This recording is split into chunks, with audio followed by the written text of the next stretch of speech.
तफसीर नंबर 58 अकीदा अहले सुन्नत पर और वसीला मुस्तफ़ा सल्लल्लाहु अलैहि वसल्लम पर यह तफसीर अजीज़ी जिसका जवाहर अजीज़ी उर्दू तर्जमा तफसीर अजीज़ी और ये हज़रत शाह अब्दुल अजीज़ मुहद्दिस देहलवी, इन्होंने बड़ा खूबसूरत इस पर बयान लिखा, इस पर बहस की। और सूरह बकरा की आयत नंबर 99 के तहत वकानु मिन कब्लु यस्तफ्तिहून, अब कहते हैं वकानु मिन कब्लु, इस किताब के नज़ूल से पहले यहूदी इस शख्सियत की नबुव्वत और इनकी तमाम नबियों अलैहिस्सलाम पर बुजुर्गी के मोतरफ और इकरारी थे। यानी आज के कुछ नाम निहाद बदबख्त ऐसे कलमा पढ़ने वाले हैं जो कहते हैं नबी हमारी तरह है। तो शाह अब्दुल हक इन्होंने, शाह अब्दुल अजीज इन्होंने ये कह दिया कि ये तो यहूद का भी अकीदा ना था कि वो नबी हमारी तरह है, बल्कि ये यहूदियों का अकीदा था। क्या अकीदा था उनका? कि ये वो मोहम्मद जो अल्लाह मबूस जिनको फरमाने वाला है, वो नबियों में सबसे ऊंचे दर्जे के नबी हैं, वो नबियों में से सबसे आला नबी हैं। जैसे अल्लाह हजरत मुजद्दिद दीन व मिल्लत मुहद्दिस बरेलवी, आपने फरमाया था सबसे आला व बाला हमारा नबी, अपने मौला का प्यारा हमारा नबी, दोनों आलम का दूल्हा हमारा नबी। तो ये कहते हैं यहूद भी ये जानते थे, और मैं हम जैसा नहीं, नबियों में से नबी ऐसे कि जिनसा कोई नबी नहीं। ये आप लिखते हैं आगे जाकर, वो कहते हैं शाह अब्दुल अजीज, क्योंकि जंग और अपनी शिकस्त के खौफ के वक़्त यहूद जंग और अपनी शिकस्त के खौफ के वक़्त यस्तफ्तिहून उस पैगंबर अलैहिस्सलाम के नाम के साथ बारगाहे उलूहियत में फतह नुसरत तलब करते थे, और जानते थे इनका नाम पाक इस कदर बरकत है कि उसके जिक्र और उसके वसीला लेने की वजह से फतह और नुसरत हासिल होती है। यह तो यहूद का अकीदा था कुफार के मुकाबले में। तो पता चला यहूद उस वक्त हक पर थे।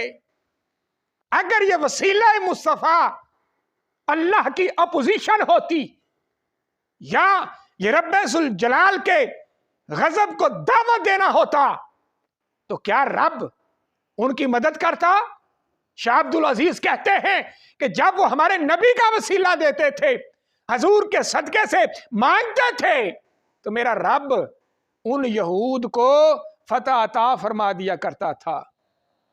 आगे जाकर आप लिखते हैं, फिर आप कहते हैं अबू नुऐम हदीस पाक इसमें है, इमाम बहकी ने जिक्र किया, इमाम हाकम ने सही संदों से और मुतअद्दद तरीकों के साथ रवायत की है कि मदीना के यहूदी और खैबर के यहूदी जब भी अरब के बुत परस्तों यानी बनी यसद, बनी गतफान, जहीना और उजरा के साथ जंग करते थे, मगलूब हो जाते थे, शिकस्त खा जाते थे, मजबूर होकर इन्होंने क्या किया? इन्होंने अपने अक्लमंदों और किताब जानने वालों की तरफ रुजू किया। यह है शाह अब्दुल अजीज। अगर इनकी तफसीर को गौर से पढ़ो तो आंखें खुल जाएं। और मैं जब यहूद शिकस्त खा जाते थे तो वह किन की तरफ रुजू करते थे? पहला जुमला बोला उन्होंने, और मैं ये रुजू किया करते थे अपने अक्लमंदों की तरफ। अच्छा, दूसरे नंबर पर फिर उनकी तरफ रुजू करते थे जो इल्म वाले थे, जानने वाले थे। तो हुआ क्या? अक्लमंदों ने क्या कहा? علم والوں نے کیا کہا؟ اب یہ دو جملے بڑے قابل غور ہیں. عقل مندوں کی طرف سے یہی تاکید آئی، علم والوں کی طرف سے بھی یہی پیغام دیا گیا. کیا؟ اب اپنے سپاہیوں کو اکٹھا کرو. شاہ عبد العزیز کہتے ہیں جب سپاہیوں کو اکٹھا کیا گیا، ان سپاہیوں کو یہ دعا سکھائی گئی کہ جب بھی تمہاری جنگ ہوگی تم نے یہ دعا کرنی ہے.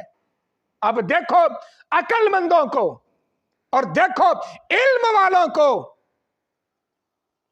کہ شروع سے یہ کیا دستور چلا رہا ہے.